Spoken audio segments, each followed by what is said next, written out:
పల్నాడు జిల్లా యడ్లపాడు మండలం తిమ్మాపురం వద్ద ఇద్దరు స్నేహితులు ద్విచక్ర వాహనాలపైన విజయవాడ వైపు నుంచి చలకలూరుపేట వైపు జాతీయ రహదారి మీద యడ్లపాడు మండలం తిమ్మాపురం వద్ద బైకు ఢీకొనడంతో కింద పడ్డ వారిని అక్కడ స్థానికులు లేపుతుండగా బయటపడ్డ గంజాయి ప్యాకెట్లు. స్థానికులు వెంటనే పోలీస్ సిబ్బంది వారికి సమాచారం తెలియజేయడంతో సమాచారం అందుకున్న పోలీస్ సిబ్బంది వారు హుటాహుటిన అక్కడి చేరుకుని వారిని అదుపులోకి తీసుకుని గంజాయి మీద విచారణ చేస్తూ ఉన్నారు.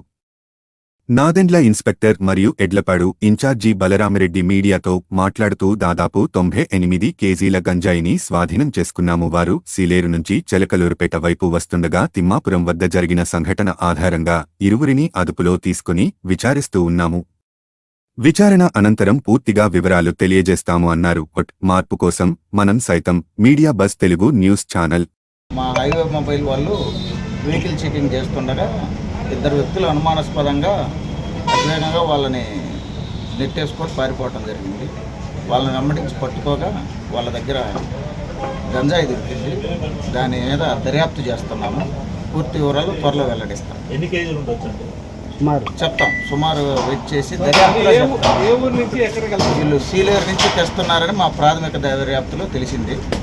అది పూర్తి సమాచారం మీకు తొందరలో వెల్లడిస్తాం. ఇట్లా ప్రెస్ మీట్ ఉంటుంది కదా, దాంట్లో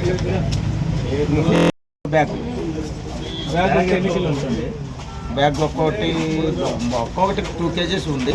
మొత్తం అట్టాకి 49 దొరికాయి. వాటిని వెయిట్ చూసి మొత్తం దర్యాప్తులో మీకు చెప్తాం. 49 బ్యాగ్.